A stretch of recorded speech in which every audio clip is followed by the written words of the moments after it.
Bonjour Bande Konanga, j'espère que vous avez malam tezanga mamuluba. Merci Nathan Nabino Yosbotia Kapona Olanda Mamuluba Nabino. Et comme d'habitude, vous partagez podcast ya Mamuluba s'il vous plaît. Boite, to kena lisolo na biso kandenge e kokende kaka. Kande boyebi moi mikolo depuis to solo la dernière fois. Ben vraiment pebele et prendre lieu boite. Namoni to bandana francophonie boite ya liboso nanu comme ça natala mal écouté parce que boyebi toza na religion sike botami te na surtout na kati ya DRC kuna toza na religion sike botami religion na kombo na yango UDPS. Bon, prophète na bango ne plus, mais sa femme est là et son fils est là et religion ils ont continué. Alors et puis bien moko ka bobi que religion est tout chaque aspect plus émotionnel, n'est-ce pas? Ouais. Boite. Alors ceux qui osent l'andanga, tu appartiens à la religion UDPS, en tout cas l'andanga avec un esprit ouvert. Parce que bataille UDPS balexi biso déjà que démocratie bango babelela ki il y a 36 ans, à qui démocratie selon UDPS. Tout celui qui n'est pas dans la vision UDPS, aux Amunguna, tu es leur ennemi, ils t'attaquent personnellement. Mais quand kuna babeta katolo batanga mingi kuna kasi bande kona biso baluba wana ya UDPS babi bangonde batanga ka mingi.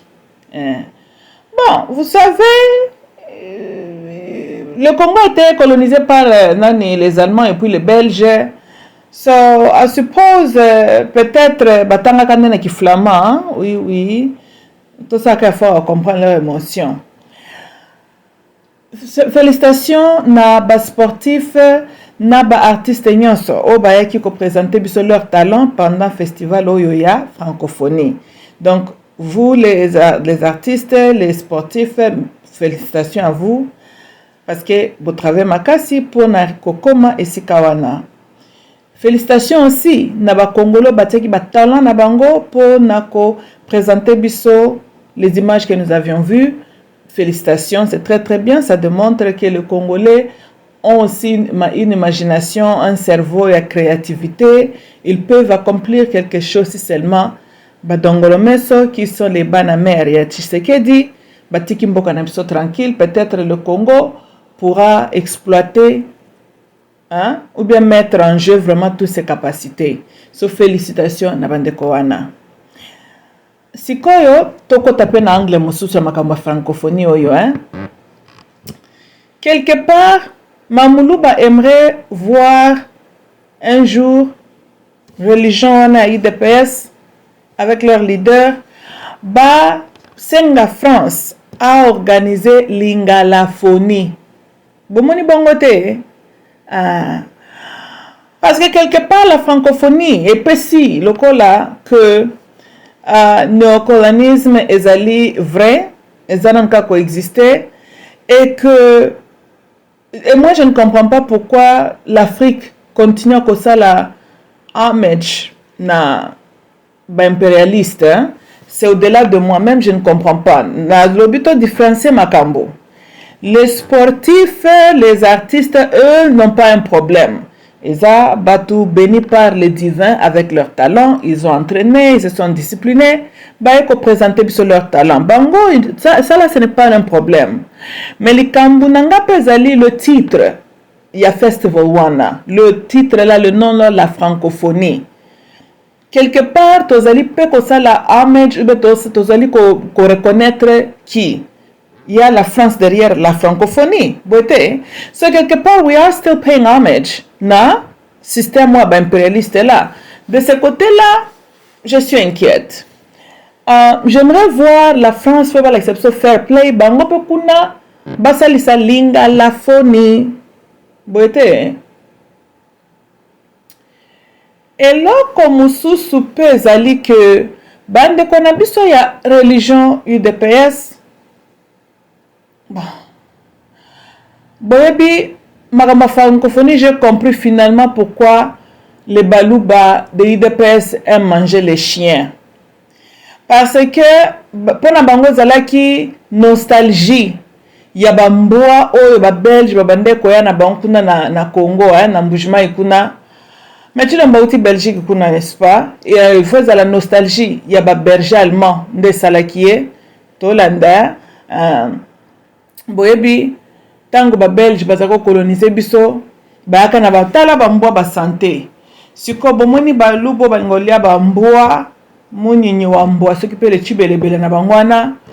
Moi attaquer berger allemand ezate cause is too big. Moi attaquer ba pitbull ou bien ba race msa ba chien visiona pour qu'on a ba ko mekata soki ba meki l'opération sera renversée. Yango bomoni ba moneli kaka bamboa mike wana nyonso basili biso na mboka. Tokani babandaki tura liboso sous prétexte balia bamboa po ba développer habilité komona.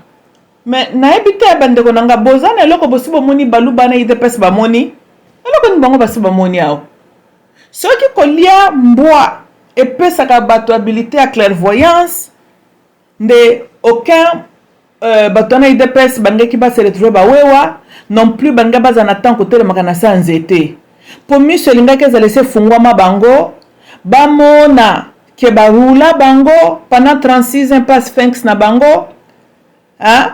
Mais bon, ceux qui m'ont mayela komona que la tête de chien et puis ça kanango habilité clairvoyante parce que to moni jusque là tozo zela to mona bangona ba don wana.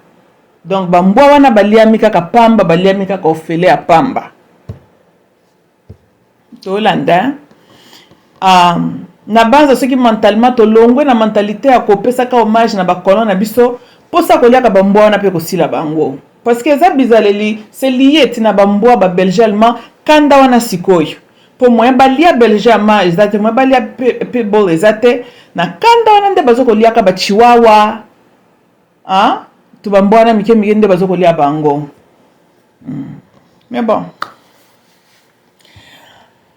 nayo kaka bato bafundaka Roger Lumbala kuna na France pour na makambo ya M23 ba crime ba commettre contre l'humanité na monaki bandeko na biso pe mususu bakendaka pe kuna na ba accusation que Roger Lumbala kenda ko lia banyama kuna na este bote na yokaka kuna na Hague ba bakselaka Jean-Pierre Bemba accusation kaliaki ba pygmée na ba chimpanzé yana batuna yake baliaki ba chimpanzés kuna. Je ne comprends pas bato droit de l'homme docteur Mukwege yo mto benna batongo kuna ya UN na ba CPI. Il est temps d'apporter une accusation officielle contre les Balouba, bazo liamboa, bazo kolia les mboa. Ça c'est méchant. C'est inhumain. Mais si on va accuser Jean-Pierre Bemba Kaliaki chimpanzees, si on va accuser Papa Lumbala que Aliaki s'occupe de Saros, s'occupe de la Saros, ah non ça m'a rien mot there. Ceux qui vont accuser Bango ya kolia ba nyamawana et le bois. Mais il faut avoir un esprit unique pour la conjonction. Au fantika kaboye, au liamboa. Toboko la kabamboa na bandako, mboa bakoma ke member of the family, on leur donne un nom, a dog is like a family member. Mais, bandako na biso wana, religion na IDPS na ibite, religion moko, nazo comprendre te.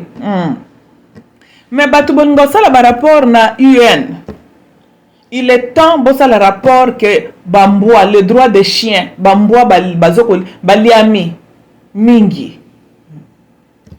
Tout ça le Cameroun sa francophonie.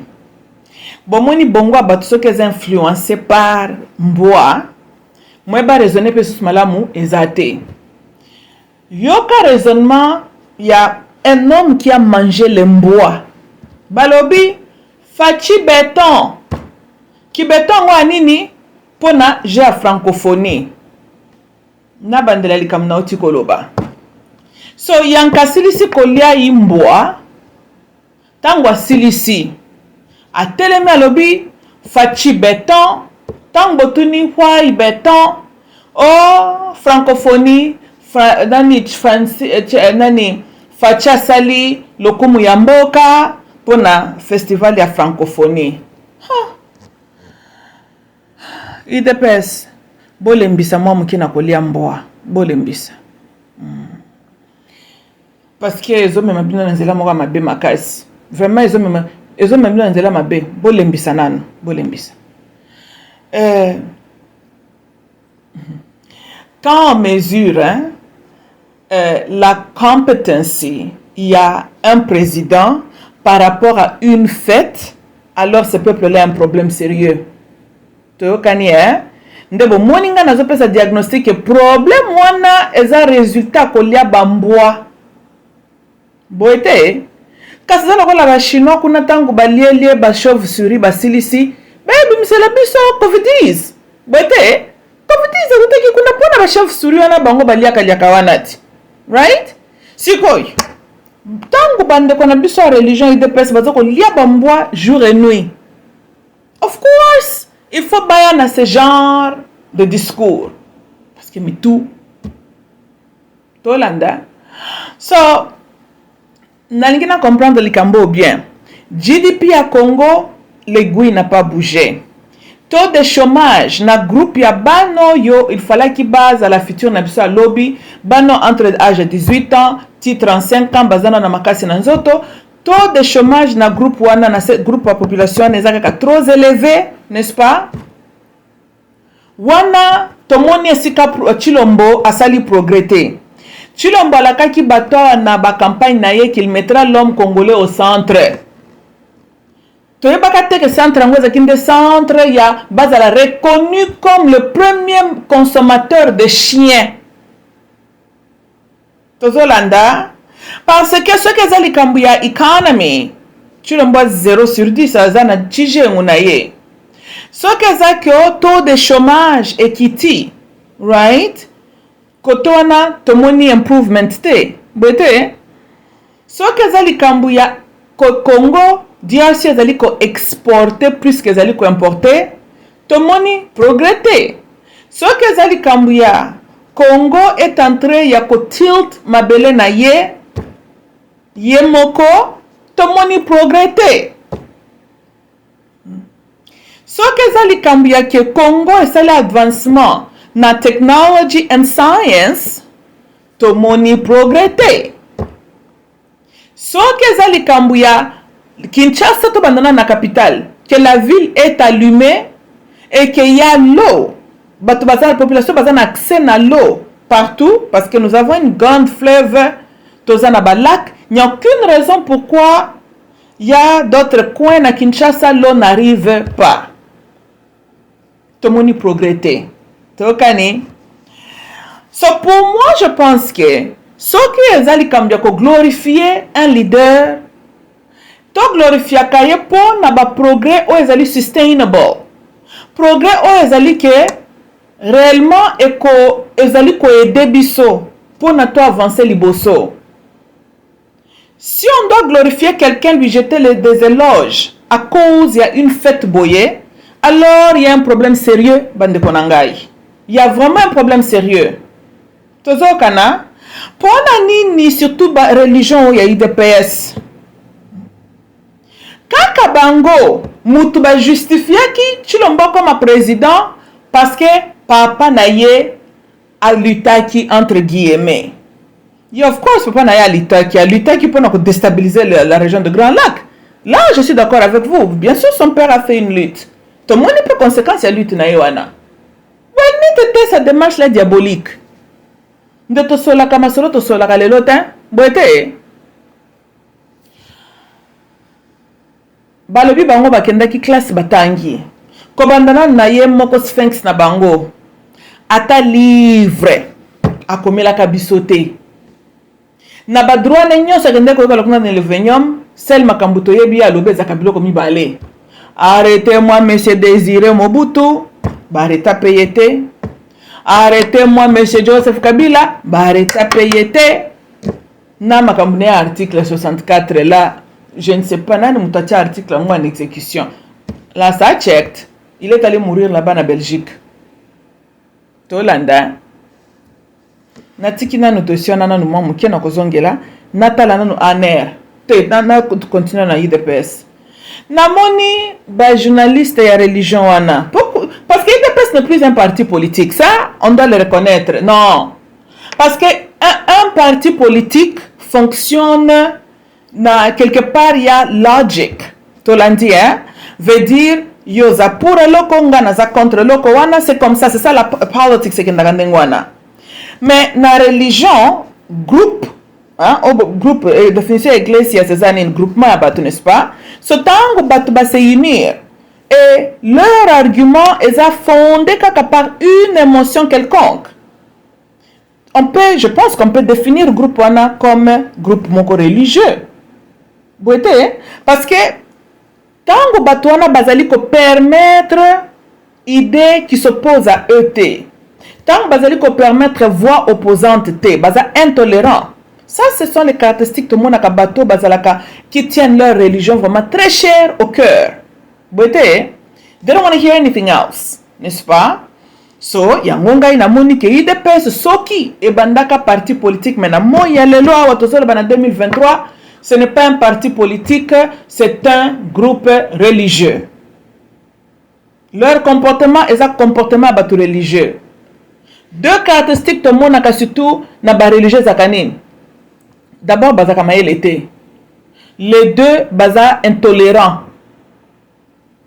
Ceux qui botent l'IDPS, pour retrouver ces deux caractéristiques qu'on a dans la bango, je pense bien. Tolanda, anere, nalobia,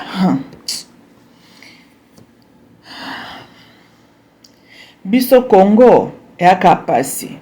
Pour nous, makambuto à Congo, ezalaka normalité. Hein? Pour nous, makambuto nango ezalaka normalité. So, ANER est supposé à cause de l'agence s'occuper des renseignements. So, an intelligent agency. Well, j'ai comme l'impression que toko longola mo intelligence avec ANER, baba tababi jengu. ANER bazoka bijengu kuna. Mais comment est-ce que ANER va réagir saka? ANER a-t-il jamais comme on a un danger à venir? Jamais. ANER réagit. Mais pour théoriser les citoyens congolais, ANER babimi champion. Pour enlever batu kokendo kotia bango spena ba chambers ya buchanda pour questionner bango wana ANER ayebi. Mais yoko kanga citoyen congolais azo ko représenter quelle menace na sécurité nationale? Du moins vis-à-vis na régime ya Tshisekedi. Non. Batukutu basambela kashura ni yezo intervenir na bapasi na bango baza na bambongo na the means ya ko déstabiliser Chilombo. They have none. Ce peuple là est affaibli. Wanande ANER bamoni ANER pe na moni kuna zaka baluba nde bazakuna mili mukoka ya bamboa bebi mboa ganga kana kati lopango na bango te bwete ou bien akotorizo kaka bangi sio ko zandel bosa portail na abima na bala ebongo bambuo baluba bakanga kapo bakendo kolia bakangela bango na babalabala ti bambuo ngo siko na babalabala ba se défendre bake kolia bango bakomisi bango le chibelebele kuna na limete solo ya bambuo kotumba tous les jours limete nyoso komi solo ko bambuo kotumba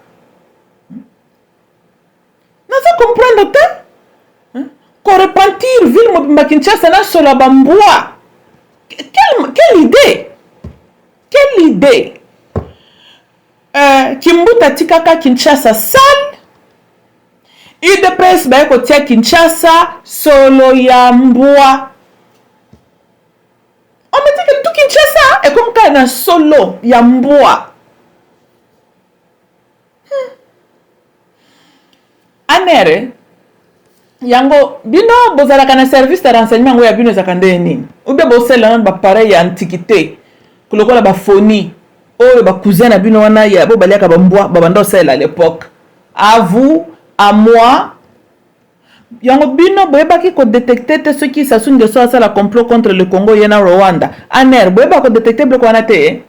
J'ai comme l'impression ANER aussi obtient ces informations à partir de YouTube. Boyete Chilombwe, nalobi attaque tango lobaka où tu ne sais pas comment manipuler revolver. Et puis n'habite yo mutoebi art ya guerre te, tu ne comprends pas la guerre. Et là qu'on est possédé que le comme président na Congo. Parce que le Congo n'a frontière, le Congo survit n'a pas dépendre d'une armée forte. Non seulement une armée forte, Congo doit aussi avoir l'attitude de faire un preemptive strike. Service intelligence, c'est détecter danger mokobo in the making, te désavancer en go. Congo doit avoir une présence militaire forte. Mais comment atteindre cela quand le commandant suprême, entre guillemets, n'est rien d'autre qu'un évangéliste civil? Faut que c'est civil. Parce que King David, tout le monde est évangéliste, Mazalaki guerrier, Mutabitumba, qui a abondi réellement pour à défendre Israël naé. Mobutu, Mutabitumba, et puis Bitumba qui a protégé l'intégrité nationale Yamboka. Boké Bozuli Bissono civil. Plus pire, un civil peu religieux. Botier na mutu Yamboka. On s'attend en quoi? Et Aner, vraiment, vous êtes incompétent. Oui, oui. Tolembi, chaque fois, le Zaïre est surpris par nos ennemis. Rôle Nabino Zalaka, Nini. Et puis, les journalistes de Facebook à Sonico, est-ce que Bino pense c'est la mentor Rwanda et ça se complote contre le DRC? Non. Bomi bete la maboko, mission accomplie. Mais n'est-ce pas ce que vous avez voulu voir? Oh. Quand Mobutu Fanda Kiwana et a maîtrisé tous ces pays-là limitrophes, quelle était votre attitude UDPS? Est-ce que vous avez intérêt à Mboka? Pas du tout, n'est-ce pas? Bozalaka busy na kotumba kabachi belebele kuna na akabe yaka mwanga bwete. Mais loko komisi bino ba wewe zani. Eza bachi belebele sili kuna na Kasaiti. Tango sili si bambwa kuna ndako lendi bango na Kinshasa. E bango siki bokolobo nzaleza na Mbujimai. Na Kinshasa nde biloko wuli ezali. Bakina bango pe passer la manataka kote kuna ça ne va pas, ça ne va pas. Bango kuti ya bango zaka 24 heures sur 7 boka kaba babichaka chaka ne betaka te Yesu kita sala pasi ya Congo, Yesu kita Yesu bakina pe baza bata lamentation de Jérémie. Bolanda kinde bambwa o bazaki na Kinshasa. Allez, Équateur na beti déjà mbela libela ah so ki bomoni wewe kuna faites attention bo za ba milunyo so boka ngabango na mapango na bino. Hein? Po okolalo na muki bo milo alimwe oke kotale pa voisin milu kuna na mbabula bazokola mbe kuna sipe bale sipe ndenge nini ngai nalobi na semnen kam susu boyebi pourquoi Sasuna Kagame bazo sala ba réunion na bango baza bold ba salata koluka ko bomba ngote parce que bazali ko craindre DRC T. Bazali komona DRC comme a danger T. Bazali komona bazo prendre Chilombo au sérieux T. Bande konanga ça c'est la réalité aussi des choses. Tokani quand l'ennemi en face à comprendre que toi tu es faible, tu n'as pas l'esprit d'un guerrier. Ako sakana na yo sikoyo. À cause du courage, à continuer à avancer parce que tu ne représentes pas une menace devant lui. Ou lié à chaque fois que vous condamnez au Sassou Nguesso, au Paul Kagame, pourquoi pas investir cette énergie-là pour build une armée forte? Tozolanda, présence forte militaire, yango moko ekosala ke batumso bazo fonction mabe bakozongo te bakomi délivrer avant. Tolandi ou lié ya baosa la réunion na bango wana et puis pour ngai soki Kagame akei kuna solana Sassou na ebite na mona mabeka kandeba meka kwa attaquer mboka te parce que nous le reste ba zéro toko continue ko tomba ka victime na complot ya religion IDPS avec les ennemis du peuple congolais. Mais Tshilombo a obtenu son pouvoir par négociation avec Kabila et Paul Kagame. Comment voulez-vous Paul Kagame azoe au sérieux?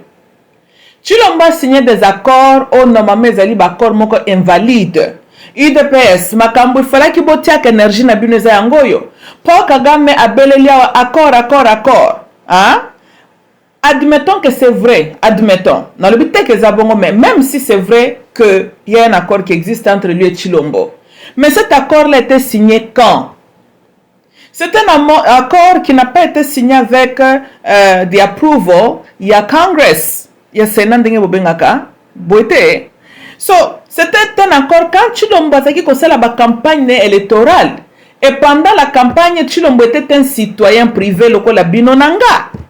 Siko, contraire ni accord ni ako signé eza valid a engagé mboka mobimba.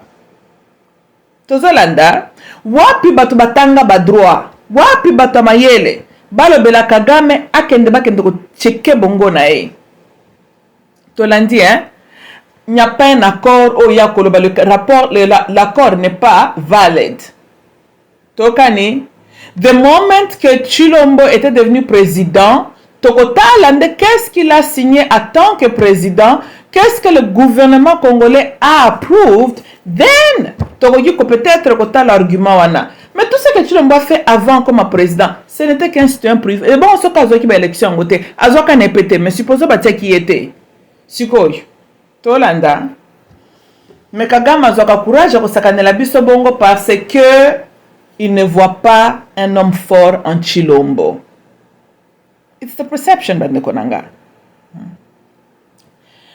Et ça le col normal même si nous sommes que oh leopard est dangereux, n'est-ce pas? Supposons que Ndenzela zo kende omoni leopard liboso na yo.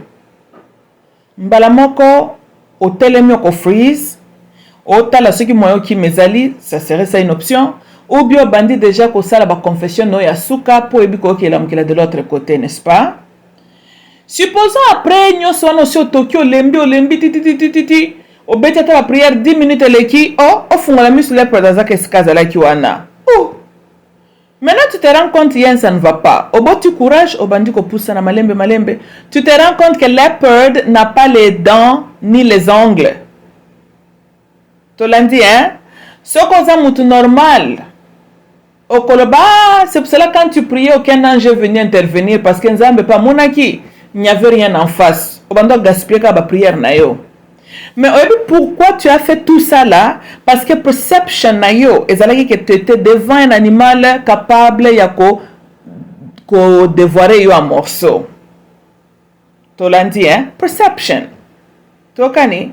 Perception de celle que la vue seulement à leopard, au bandit déjà ko préparer pour une rencontre avec ton créateur.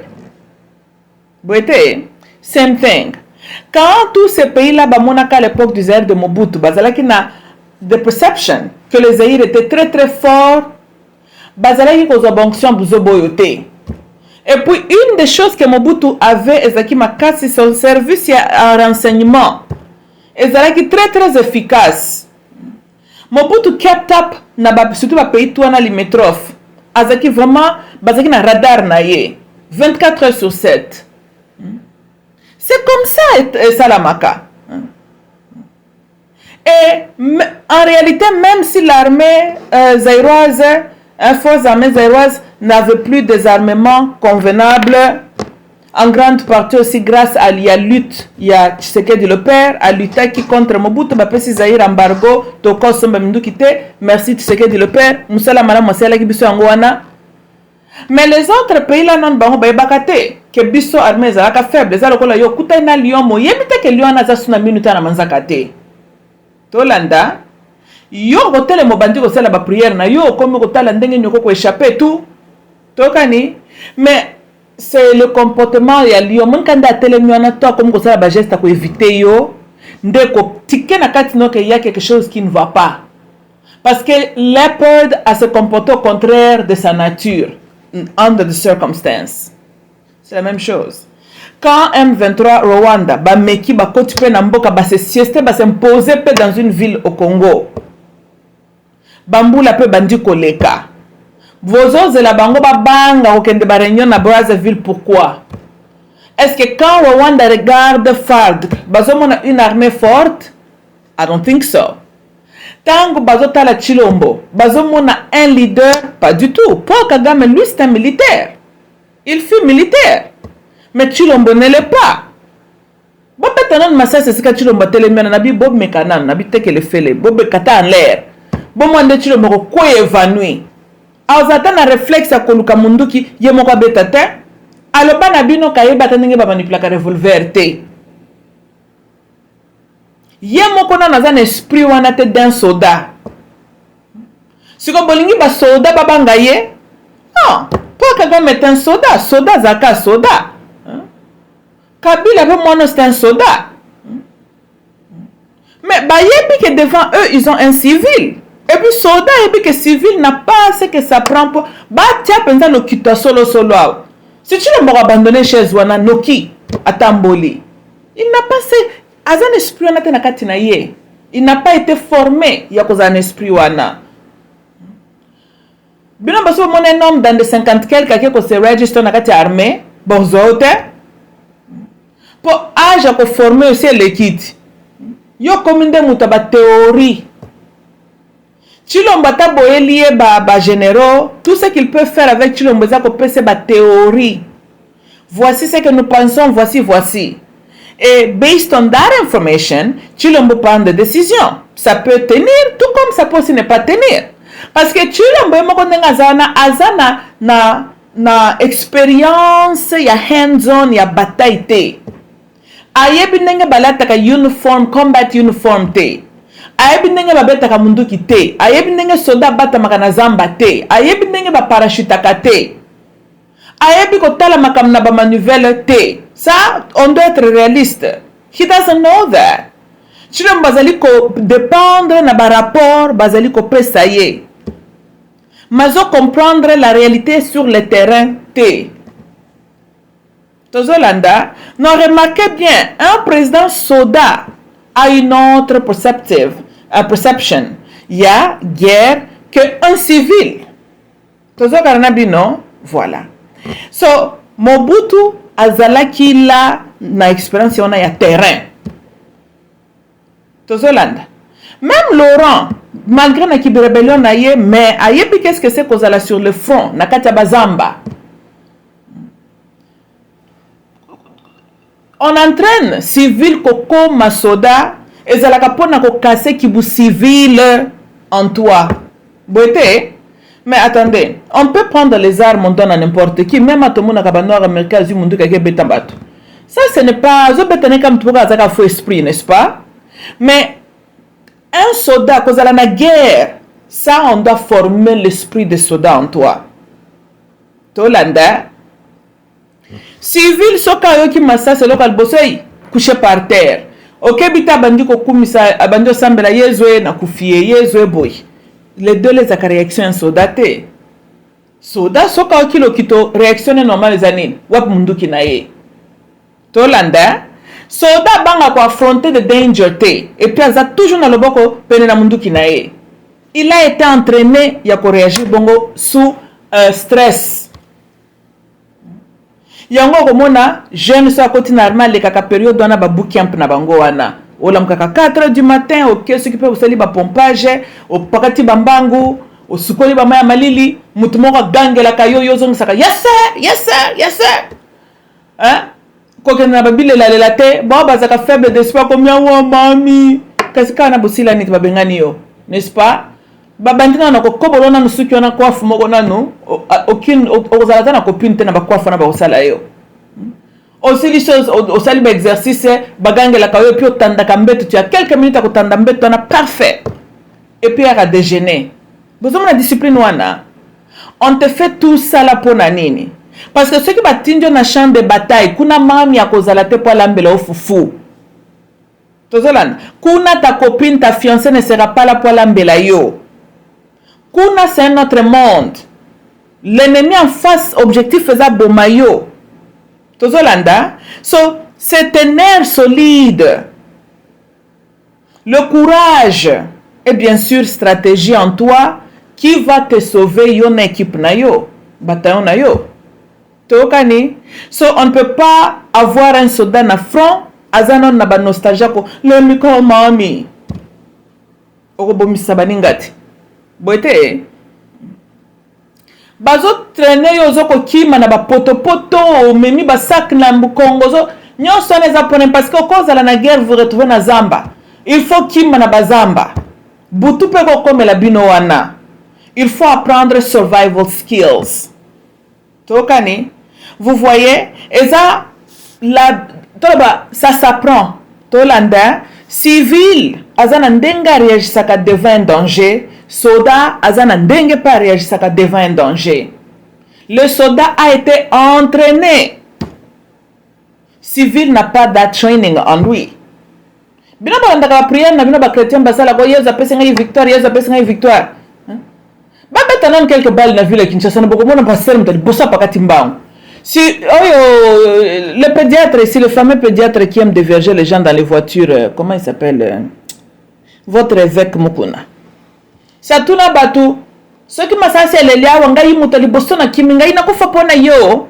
Tozolanda, c'est comme ça qu'un civil parle. Soda azamutu. D'ailleurs, est-ce que tu comptes ba soda même? Tant que ça la kaba sense, tu comptes ba tu comptes ba soda te. Soda normalement zake bembe vivant. Bote parce que ndenga ke guerre wana soka zongi to sepeli mais to sto yebiki akokipa ke kuna zongi ne peli susute. C'est un sacrifice que aza conscient que ndenga zana to kontaka bango te na société parce que bako kende pi bazongi susute bako bomela bango kuna. Ça ce sont des possibilités, les réalités.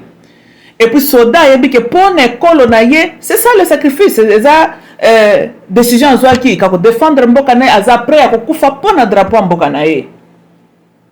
Mais civil abengaka au secours. Tolanda soda yebi que c'est à lui yakobunda. Ndebo moni votre pasteur qui dévierge les femmes d'autrui là, hein? Il est bon en co-déviergeant kabasi abatu. Là, il est un bon pédiatre, moi c'est sa référence naie. Mais tant que comme que massage c'est ce que Leli ata ibinoti azubino mabonza a déverger bino era masasi alobi akozwa balle pona yote. Tolanda siko bino bozu civil mboka na biso na bolobi ke eza na guerre avec Rwanda. Siko liebo tia un soldat à la tête, bozu civil botia à la tête. Et puis quel civil? Civil apprentice a quoi apprendre on the job. Et puis religion idps et ama mingi ke bokoko zomboka mobimabo tiango na risque kaka pona ba émotion na ba sentiment. Mais where is the logic derrière shona bino bosalaki? Where is the logic? Na tuni pe le mutuna mususu wuta ya komi mokonzi ala kaka kakotiaka homme congolais au centre. Taux de chômage et c'est kiti bas courant et c'est comme stable si besoin kana rythme mboka na biso zaka rythme mboka na biso barrage inga ngwane fande etula boete tolanda. Qu'est-ce que vous avez déjà bénéficié bolo banangata cause ya francophonie ndezo ko justifier pourquoi il faut à la président bosa mateke mitu ekoti moi biloko moko. Bon, comme je viens de dire, c'est ça les conséquences quand on mange les chiens. Et puis, depuis Kala, oui, je suis convaincu que toutes les 36 ans là, hein, oh, Bobanda Kobele là, qui est opposition, c'est qui propose que c'est aussi ce qu'on a chibela belanan shimana matamba, ale bolamu ki lobi botia monyere na mutu, boke balabala, bobandi ko na basi na bino ba victoire, bobandi ko bele là, ONU, on appelle à la Belgique, on appelle aux États-Unis, là, na banza l'appel, on a tout bossala qui ont après avoir mangé les chiens. Mais tout le monde yango siko lelo. Ponga pena réfléchir ça. Comment bande kona biso yo ba misusu batangi mais réflexion ne tient pas. Je suis arrivé à une conclusion. C'est les conséquences ya koliaka baimbwa. C'est ça. C'est tout. Même pasteur on a pédiatre. C'est ça. Koliaka bamboa. L'homme a adopté les habitudes d'un chien. Mais bomoni bangote, batutu wana baliaka bambwa. Si to moni bango na ba YouTube. C'est ça les conséquences ya kolia bambwa. Mayela ngwa mbwa boluka ki boza nango sepe misumine bozuite, mais don mususu mbwa zalaka nango nde don boke kozwa. Bolakisi biso vos talents. Boite, ouais, to yebi bino, to moni bino. Ngai na biboya. J'aimerais que mona bozali ko kumisa chilombo parce que asali progrès oyo réellement ezali ko make a difference na bavi na bino. Lokumu ya DRC ezaka kate l'habilité à DRC ya kosala ya organiser une bonne fête, une belle festival. Non. Lokumu ya DRC ezatango bapaya bazoya bakuti babalabala bien, baminda, babalabala propre, misala ezali, sécurité, taux de chômage nassé, franc congolais yu valeur, nde sika batu bakozwa image positive ya Congo. Tozolanda, ezaka kate le fait kaka kebosali si festival wana? Non. Et puis ce qui est triste, hein, tout l'argent là aussi que le gouvernement a mis, 100% n'a pas été financé par le gouvernement congolais. Par contre, le gouvernement congolais a bénéficié. Nambongo yo, la francophonie, c'est aussi vrai. Mais si seulement le gouvernement congolais a mbongo wana a investir en mboka, which they're not going to, I mean, nous parlons de groupes de gens qui ont volé mbongo il y a 100 jours, n'est-ce pas? Ba mi yibiti ndenge bazawana ba kaboli mbongo kutonga mboka ba kaboli yango oya lie mbongo ya bana oya lie mbongo ya ba boulevard kuna na Mbujimai comme ça ke kuna akangam na bitochi azuki tia pemba fandi bato baliaka bambwa balobi aza mwana na nzambe sur base de quoi parce que ke okangama na bitochi azuki tia pemba fandi boki raisonnement batuana il faut zaloza sous effet ya ko outi ko lia mbwa fresh pour raisonner ndenge wana. Parce que les villageois ont leur réalité yango wana. Bazalaka na bitochi na bango babalabale n'existe même pas. Kitu wana plastique ozongo na ndako villageois, donc villageois na ça c'est sa réalité. Soka la muke bimisi kitu wana fandi, soka kilinga tambula balabale zalaka tambula na bitochi wana. Donc bango tout wana ce que faut bakota na paradis. Nzambe ndatindi bango. Non, ce qui la notion ya mutu na nzambe eza potamboli na bitochi. Boka kata soni ko bato religion oyo. Hein? Yamana lingaka ba religion, la religion n'inspire que les bousobologies dans l'homme. L'homme ne peut jamais botangela nga mutu religion za la mayele. Mutu koza mayele te pesa la religion? Non. Uliaza la gêner que à sali 5 ans au pouvoir babalabala na Kasai tongamite comme il avait promis kuna na village ya tatane kuna na kabe ya kamonga batu batetala linya la kelele po batoka mai na pompi ulie makambo na gêné ye yoka bata religion IDPS babalusi yango balobio aza très sympa et puis religion IDPS c'est une religion en tout cas n'habite na ebite religion mombata satan lingaka bino te satan lingaka bino ata mukiete parce que Satan est malin, il est rusé, il est aussi intelligent. Bon pour nous dominer terre botan qu'il est intelligent. Bino kutu mabele nzamba pesi bino akasai, vous n'avez même pas pu gérer yango si bino na bawewa koleka ba mbwa batu na Kinshasa. Satan lingaka bino te boza inutile même pour le Satan. Boso kona Satan a utilisé zoba. Non, yazaka, hein? Bota la table occultiste, ba recrutaka bana dans des universités, bano pe bazaka mayele wana bazoko briller. Bioko loka buriko pour gagner quoi? Yango poko mona ba frère Messens mingi, bato ba Rose Croix, bato ba Kabala kuna very intelligent people. Bazaka bazoba te. C'est le mutu na connaissance supernaturelle o azaka mayele te, ezaka bandeko na bisoti. Po ya bango connaissance za po balia ba voisin na bango na sekuna ube ba bebisa bana batu na ba quartier ndeo ya bango. Mais à part wana tout autre bato bazali na ba secte wana privé tout Autre bako, au sommet, c'est le Satan. Mais batona tout le monde a très intelligent. Tozolanda. Mais de personnes, baye balobio, chaque famille louba, il y a un pasteur, toza babane anzambe. Point nini bo, omoni bino. Ce qui est zo kozala ka permis azonga na mukili pour la deuxième fois. Un bato IDPS. Tolanda. Il faut yezo azongela nde na mbujimai. Et puis mbalo yo te kuna kuta ozonga te. Donc bino je vois maintenant. Donc tant yezo tout na liboso agangaka ilunga la mabisa bata bianye. Nde pesa bino onction bokanza kanza malinga bino. Asepela kana bino te. Tolanda.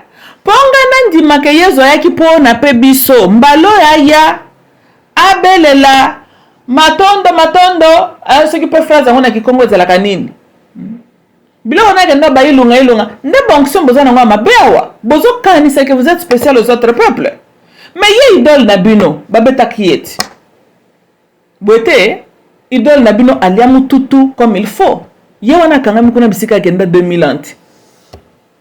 Ba victoire en pesa biso wapi yango pendant les 2000 ans depuis Ayaka nous avions connu l'esclavagisme, colonisation, exploitation, baguerre sikoy victoire yango ayelaka batuna ba pa ayelaka batu wapi yango et puis le bac a vérité il éclairci bino bozaka éclairci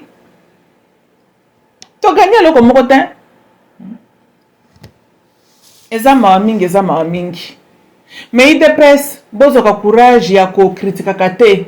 Tozolanda, vous êtes le mal placé. Ya ko selamanto, Denis Sassou Nguesso, na Paul Kagame, c'est ça que vous avez voulu. Tangu bozalaka ko lutter, inspiré par tribalisme na sesaka ko répéter loko wana te.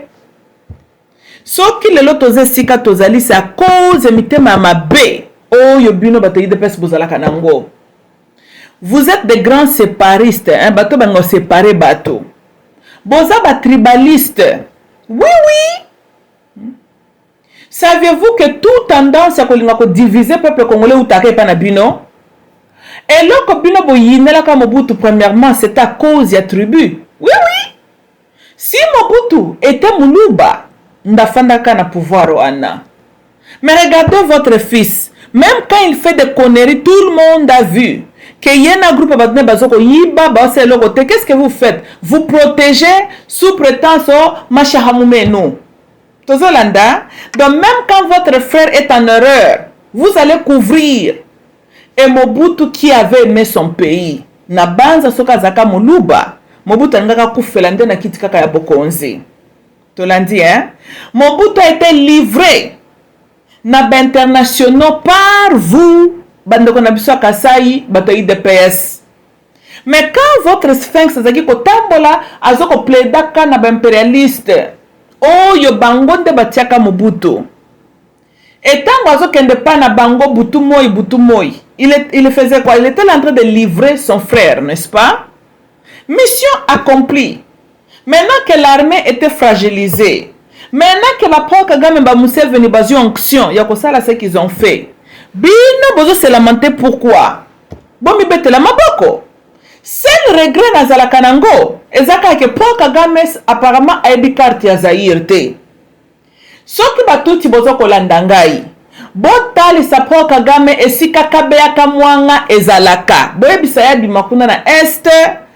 Village bana mère na ye, ya ba partenaire na ye, ya père ne spirituel, kombo na yango kabeya kamwanga. Bon, mais maïkouna na M23. Bakendo sala leur opération là-bas toko déranger kabangote. Pour na toko bakezama comme na bonga famille. Boité. Quand le Zaïre a perdu l'habileté pour se défendre, à l'Sphinx nabino, mutoba théâtre, a bandi lisuso Kabila Rwandais, Kabila. Mais comment est-ce que le Rwanda a pris l'accès na Zaïre? Parce que pour natoyer ba solution un problème, on doit comprendre source la maladie, la nature de la maladie, na source. Boité. Yango monso ko pas docteur, azoka pe tout na quand même histoire, pe à santé à famille na yo. Parce que tout ça là, ça lui aide à former une bonne opinion, ya yo mutu pour te comprendre. Tolanda non. Boyo qui présenté docteur ba symptômes ce qui peut y a hypertension, OK? Ayebi ke batum susu kaka generically ba héritier ça peut être na famille tendance à cause de l'hypertendu. Nde batuna ka bloko tu wana. Siko abandi kotala ke yo déjà za na ba risk factors et puis ndenga moni boy il a une bonne idée. Et puis ako bande nyako pe so conseil. Ako ignorer kaka famille note poata la kaka symptômes yo lié non. Non, c'est la même chose. Nous sommes là où nous sommes aujourd'hui grâce à la lutte diabolique Oyo Sphinx Nabino Amenaki contre le peuple zaïrois. Nous sommes là où nous sommes aujourd'hui, Balouba, surtout Bataille de Pes, à cause de votre intolérance. Mite ma paix à ma bé. Mite manabino wana ya ma bé. Nde contribuer qui peut boutonga mbujima yoanate. Nyonso bokosela ka Mobutu alinga kita totonga mbujimai. Mais Moi Kassanji est de quelle tribu? Hein? Alors, si Manango Bobaluki Moi Kassanji alobi c'est Kabila qui lui avait interdit au juste bino bozandengenin. Yango bati nyonso tu na sa mwe ba interdit zakaka ki kotonga na mbujimai te kotonga na mbujimai te. Moi Kassanji tanga zaki ko yiba bino, tanga zo bomisa bino faire souffrir na bino. Azako sala ngo consciemment. Boité, est-ce que Mobutu mtasala ki bino bongo? À l'époque de Mobutu, vous étiez chez vous là-bas, Mbujimai, Miba fonctionnait. Parmi les hommes, quand même, qui avaient l'argent na Zaïrwana, Ezara qui peut balouba. Dans le gouvernement Mobutu, vous avez beaucoup travaillé. Mais si vous n'avez pas profité de toutes ces opportunités-là, Bobalou si on le collabozaka animé na haine na tribalisme. Bozu bo attribuer échec ya Mbujimai na Mobutu. Matika la kabino mboka uta 1997 il était parti. Maintenant le lobo se retrouve à Wewa. How? Et le fils de votre sphinx, si on a un pouvoir 5 ans yangoy. Asia yeli bino une idée en place pour na kosunga bozonga na mabele na bino. Miba yangwana zakaka en faillite ndenge zawana, n'est-ce pas? Babalabala malonga batongeli bino na Kasai. Nzala oyo koti na Kasai ezoko renye. Mais nani mutusko aza président na Zaïre? Eza Zanga Mobutu te. C'est Félix Tshisekedi. Pobo mona balubo ya religion o ya IDPS. Tellement vous êtes religieux. Na raisonnement pratique nyonso ekimaka bino. Na bato batangaka bozana ba réflexion ya bambo embrouillement ya bamboa. Na ute koloba abolembisa na kolia bamboa. Bobandaki bizalelo depuis kala. Écoutez toute la nation, mais les Zaïre en a payé le prix. Kolia bamboa na bino. Biso de tofuti masumu nango. Sphinx na bino alie mboa tous les jours. Azion si on kosala ba rébellion moko ba opposition moko ezanga tina. Na base même bisika ke kuna zakapeka opposant. Parce que je pense que ça prend longtemps pour mili mwana mboa etika yo. Bon mesurer mwana na ye parce que ça biloko réellement yo congolais zoko bénéficier nango. To landa to exporter to produire na mboka na biso, investissez l'argent na domaine ya technology and science, taux de chômage il faut équita na surtout ba jeune na biso parce que bangonde avenir ya lobby. Arrangez-nous les routes, botia courant wana stable for Christ's sake, bobong sala makamonga piste ngo kuna barrage inga, régie des eaux, bozala temps normal, prétendez d'être à temps normal pour une seconde, bokomona ke Kinshasa maye kobima partout. Bo prétendre que zala temps normal. To landa, po bozaka na normalité. To kani. Et le reste bande konangai, botika nan na blona me bokenda kuna kulukaka makamne bina ba Golgotha. Kasi yango bozana inspiration ka kokumisa ka ba individu. Nazo réfléchir à l'oni mususu ngai na bosana ki. Donc na critiquer bat Congolo batiaki talent na bango te ko créer tout ça là, that's good job. Toko sepela kutse bosali talent wana na makambo eza ya biso moko oyo ezoko tombola mboka. et que ça sous très très bien. Tala la France, hein, tant Macron a kota la biso, a kena bandal kota la ba PD. A kena Rwanda, a pesi bango mbongo, a bakseli bango minduki. Rwanda, un pays qui attaque le DRC. Boete, voilà, tu comprendre. So, pour on investir dans makambo sunga DRC, la France ne le fait pas. Mais pour on contribuer financially, na festivals moko là la France a contribué. Ça ne prend pas mouton intelligent pour analyser biloko pour comprendre que oui on a own. Congo on se développe par les Congolais. Mais le Congo a besoin de dirigeants qui aiment leur pays, qui ont de la compétence. Toyokani ndeli kambre manka biso yango wana. Arrêtez à kukumisa kaba individu kolinga mutaza na kite kibokonzi parce kaza mwana ya mututel. Et puis quelle référence? Papa na ye a contribué na ba misère tozo mona mwana naende bozu botie na kite ya bolobi mwana naende président na bino.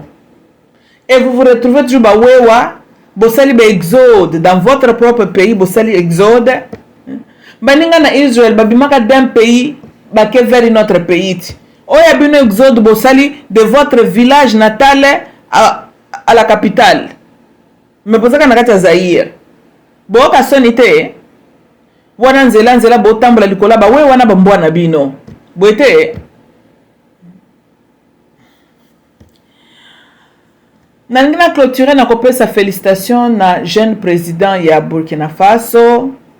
Na sepel nae ba bokozwa occasion bolande ba discours nae, c'est un jeune vraiment illuminé. Je vois en lui l'esprit à Malcolm X, je vois en lui l'esprit à jeune Mobutu, je vois en lui vraiment esprit à Patrice Lumumba.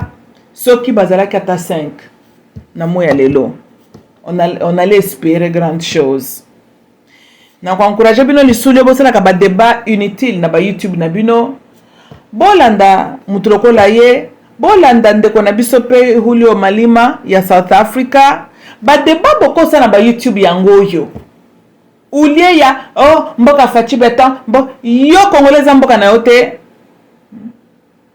Comment nous tokoza lotanga mais tu es en train de glorifier un individu oyo azosala lo pata moko te zali vraiment ko affecter vinoni ya bana na yo mais pour asali si fête moko boye nde yo mesurer succès na ye et ka fanda donc bino bo utiliser toujours des raisons qui ne sont pas des raisons pour na ko justifier ko tia muto za la président.